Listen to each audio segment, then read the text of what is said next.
Welcome back to Simple English Stories. Thank you for listening. This channel is for English learners who want to improve their listening with slow, clear, simple English. Every story follows one person through one ordinary day. Today we meet a new character. Her name is Priya. She works at the front desk of a hotel. Every day, new people arrive. Tired travelers, happy tourists, nervous business guests, and Priya welcomes every single one of them. This is her story. Find a comfortable place to listen, and let's begin. My name is Priya. I am 25 years old. I work at the front desk of a hotel called the Linden. It is a medium-sized hotel in the center of a city called Bristow. Not too big, not too small. 40 rooms, a small restaurant, a garden at the back with old trees. I love my job because every day is different. The hotel stays the same, but the people change. New faces, new stories, new questions. I never know exactly what will happen. Today I work the early shift, 7 in the morning until 3 in the afternoon. I wake up at 5:45. The sky outside is still dark, with just a thin line of gray at the edge of the horizon. I get up quietly, so I do not wake my flatmate, June. I wash my face. I brush my teeth. I look at myself in the mirror and practice a smile. This sounds strange, but it is true. A good smile in the morning becomes a natural smile by the time guests arrive. I get dressed in my uniform, a smart navy blue jacket, a white blouse, and dark trousers. A small gold pin on my jacket says, "The Linden." I tie my long black hair into a neat low bun. I check myself one more time in the mirror. Professional. Ready. I leave my flat at 6:20. The streets are quiet. The air is cool and a little damp. A street cleaner is washing the pavement outside a cafe. A delivery man unloads boxes of bread outside a bakery. The city is waking up slowly, like a person stretching after sleep. I walk for 15 minutes. I pass a small church, a row of old houses, and a park with a statue in the middle. I always look at the statue as I pass.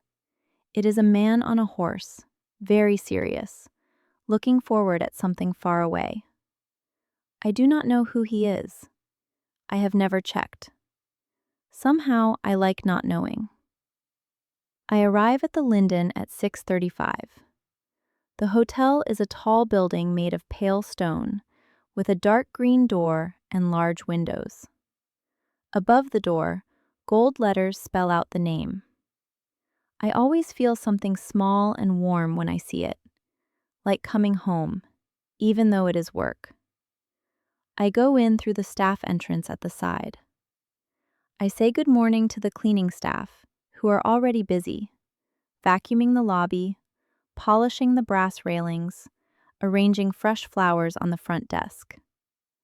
I go to the staff room. I put my coat and bag in my locker. I check my appearance one final time. Then I go to the front desk to take over from the night receptionist, a tired-looking man called Marcus. "Morning, Priya," he says, rubbing his eyes. "Quiet night.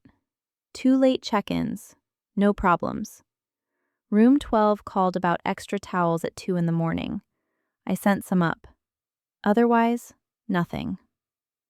"Thanks, Marcus. Go home and sleep." "I plan to," he says, already walking toward the staff room. I look at the computer screen. Today we have 14 checkouts in the morning and 11 check-ins in the afternoon. A busy day, but not a chaotic one. I like this kind of day. Full, but manageable. I check the reservation list. I see names, dates, room numbers, special requests. One guest needs a room with no stairs, an older woman. One guest is celebrating an anniversary. They want flowers in the room. One family with 2 children needs an extra bed. I write everything down in my notebook. Preparation is everything in this job. At 7:30, the breakfast room opens and guests begin coming down for breakfast. Some stop at the front desk on their way. A man in a business suit approaches first. He looks stressed, checking his watch every few seconds. "Good morning," I say warmly. "How can I help you?" "I need a taxi to the airport. Now. Well, in 20 minutes. "Of course," I say calmly. My calm voice usually helps nervous guests relax a little. "I will call one right away. Would you like me to confirm your checkout at the same time?" "Yes, please. Thank you." I call the taxi company. I prepare his bill. By the time the taxi arrives, he is calmer, and he even smiles when he says goodbye. "Thank you for your help," he says. "You made my morning much less stressful." "Have a safe flight," I say. Next, an elderly couple approaches. They move slowly, holding hands. The woman has white hair and kind eyes. The man uses a wooden walking stick. "Good morning," says the woman. "We are checking out today, but we wanted to say thank you. We had a wonderful stay. The room was lovely and the breakfast was delicious." "I am so happy to hear that," I say, and I mean it completely. "Did you enjoy the city?" "Very much," says the man. "We walked along the river every morning. 40 years married, and we still hold hands when we walk." He smiles at his wife. She laughs softly. 42 years, dear." 42, he agrees. I always forget the number, never the feeling. I process their checkout slowly, not rushing them. I do not want to break this small, beautiful moment they have shared with me. Not every guest is easy. At 9 o'clock, a woman comes to the desk with an unhappy expression. "The room is too noisy," she says. "I could not sleep. There is construction outside." I check the booking system. She is right. There is a small construction project on the street behind the hotel. "I am very sorry to hear that," I say. "Let me see what I can do." I check the room list. There is one room available on the other side of the building, quieter, facing the garden. I have a room on the garden side. No construction noise there. Would you like to move? Her shoulders relax slightly. "Yes, thank you." "I will also speak to the manager about a discount for the inconvenience," I say. "You should not pay full price for a bad night's sleep." Her expression softens completely.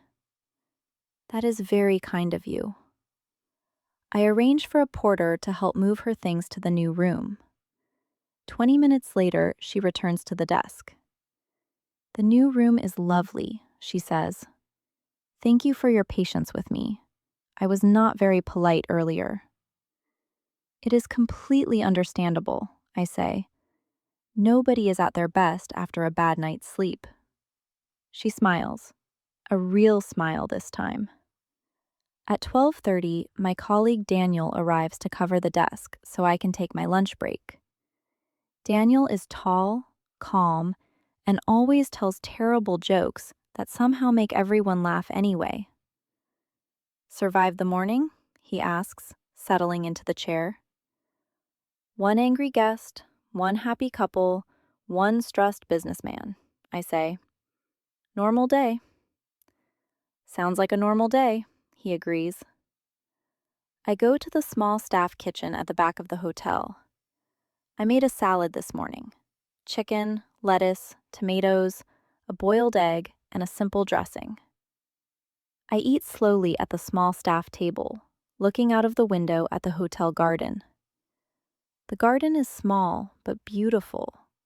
Old trees, a stone path, a few benches, flowers in pots. Sometimes guests sit out there with their morning coffee. Today, a young couple is sitting on a bench, sharing a pastry, laughing about something. I watch them for a moment. I like this part of my job too. Not just talking to guests, but watching, quietly, the small moments of other people's lives. A hotel is full of stories, arrivals and departures, celebrations and disappointments, reunions and goodbyes. I finish my lunch and wash my container. I check my phone. A message from my mother asking if I am eating properly.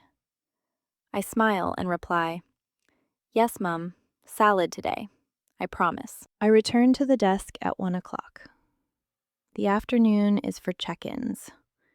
New guests arriving, tired from travel, excited for their stay, sometimes confused about directions or hotel facilities.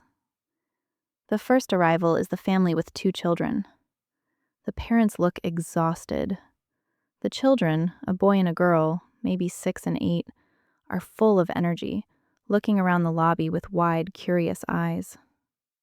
"Welcome to the Linden," I say, crouching slightly to be at the children's eye level. "Did you have a long journey?" "5 hours in the car," says the father, rubbing his neck. "That is a long time," I say sympathetically.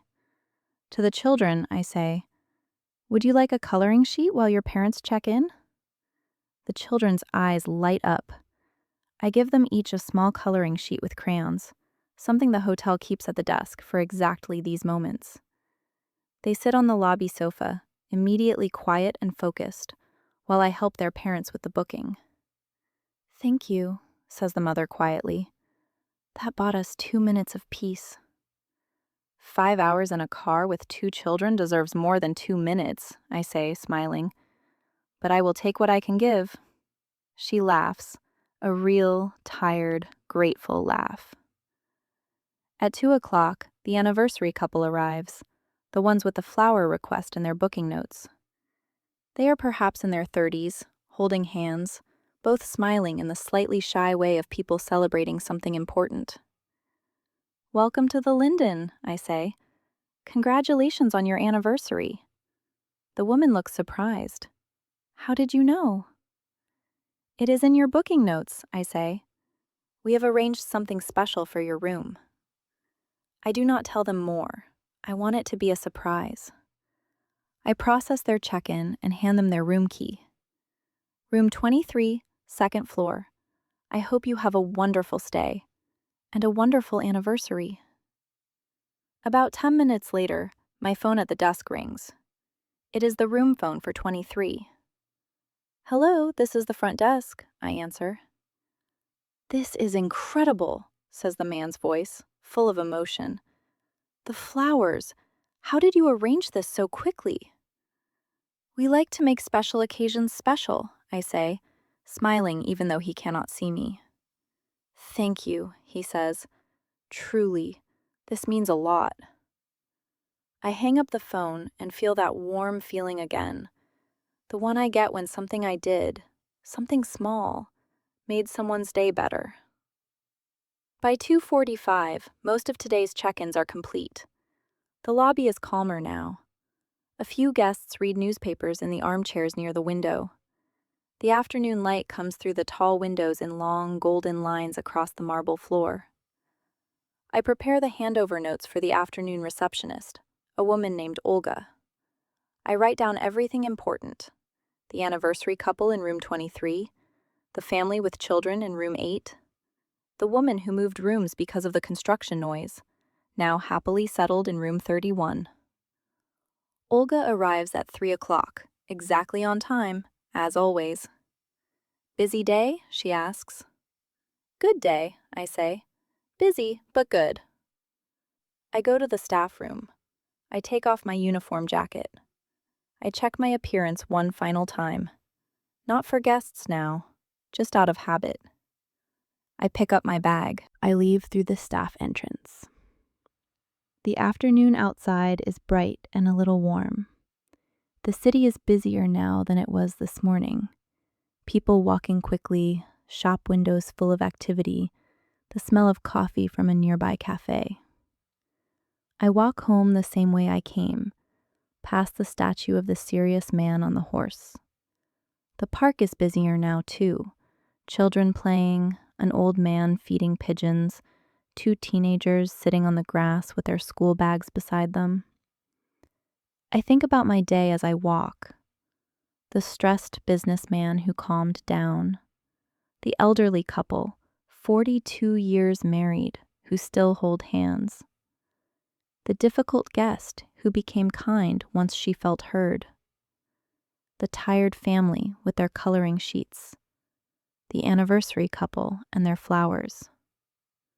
So many people, so many small stories. And for a few minutes, each one of their stories crossed mine. At my desk, with my smile, with whatever small thing I could do to make their day a little easier. I arrive home. My flatmate June is in the kitchen, cooking something that smells wonderful. Garlic and ginger and something sweet. "Good day?" she asks, not looking up from the stove. "Good day," I say, dropping my bag by the door. An anniversary couple cried on the phone because of flowers. "Happy cried, I hope," says June. "Very happy cried," I confirm. I sit at the small kitchen table while June finishes cooking. She makes enough for both of us. This is our arrangement. We take turns cooking. Tonight it is her turn, and the smell makes my stomach growl. We eat together at the table. Noodles with vegetables and a ginger sauce. We talk about our days. June works at a bookshop and tells me about a customer who spent 2 hours deciding between 2 books and bought neither. We laugh. We eat. The evening settles around us, quiet and easy. After dinner, I wash the dishes while June dries. Then I take a long shower, washing away the long day, the smiling, the calm voice I use for guests. I put on soft pajamas. I sit on my bed with a cup of tea and my phone, scrolling slowly through nothing in particular. I think again about the elderly couple. 42 years married, still holding hands. I do not know if I will remember most of today's guests in a week. There were too many faces, too many names, too many small moments. But some things stay. The man's voice on the phone, full of emotion, thanking me for flowers. The woman's tired, grateful laugh. The old man's words, "I always forget the number, never the feeling." I think that is what I love about this job. People pass through for 1 night, 2 nights, a week, and then they are gone, on to wherever they are going. But for that short time, I get to be part of their story. I finish my tea. I set my alarm for 5:45. Tomorrow there will be new guests, new faces, new stories. I cannot wait to meet them. The end. Thank you for listening to Priya's story.